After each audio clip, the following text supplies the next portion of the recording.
Here in the Primetime Local News studio, I have with me driver BJ Carey, along with, of course, our Greg Buchanan, who's also the voice of the CPCA via radio. Busy week for you guys, particularly for you, BJ. I imagine you're still a little jet lagged after just getting in yesterday. Yeah, you betcha. It's a long 10 days. It's truly the marathon of the season. Yeah, and so let's go to you, Bucky, to start with sort of the general competitive side first of all with the Stampede. Increased number of CPCA drivers there this year, as well as a couple of demo drivers making their debut, such as Dale Mitswing. What were your main takeaways on the CPCA specific side of things with the race? Tremendous results. 8 of the 10 drivers cracking the top 25. You have 10 nights of racing. CPCA drivers had 10 drivers competing there, and out of those 10, 5 one-day monies. So that's very good.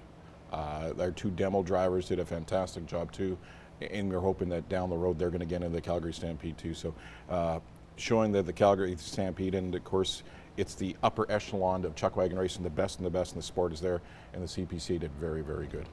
And for BJ, I know you were there as well. How did you feel about your performance?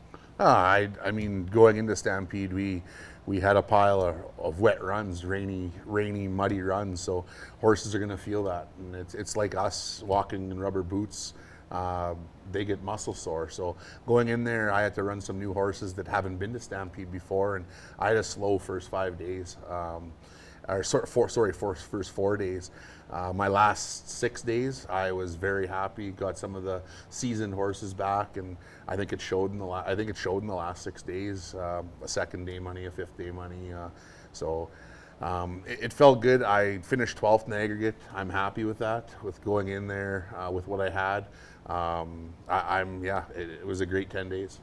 And one of the highlights, I'm sure, for many CPCA fans was seeing Ray Mitswing win a day money. Obviously, it's his last Stampede. So what was that like? You know what? Yeah, 36 years, consecutive years at the Calgary Stampede, and to see Ray win a day money that Friday night, that was pretty special. And then on top of that, the send-off they gave to Ray on that final night on Sunday, it's special. You know what? The chuck wagon means a lot to Ray Mitswing, and Ray Mitswing means a lot to chuck wagon racing. So it's great to see on that biggest stage in the sport that Ray gets what he deserves, and that's a great send-off.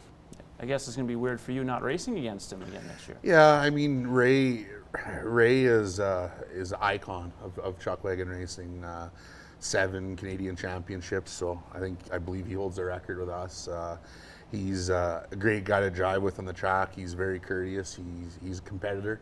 I love the competition. So honestly, my first day money was with Ray on the track. He was off a 2-barrel. I was on 1. So I have lots of great memories racing against Ray. And 65, he's a guy that don't look 65. He's a guy that looks like he could keep going. But that rule is there because there are some that 65 is time to pack her in.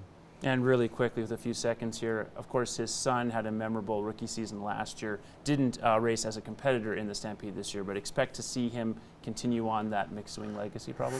For sure, yeah. And Devin will be back too, I'm sure. There'll be a couple of them going, and yeah, they'll be in Calgary for sure one day.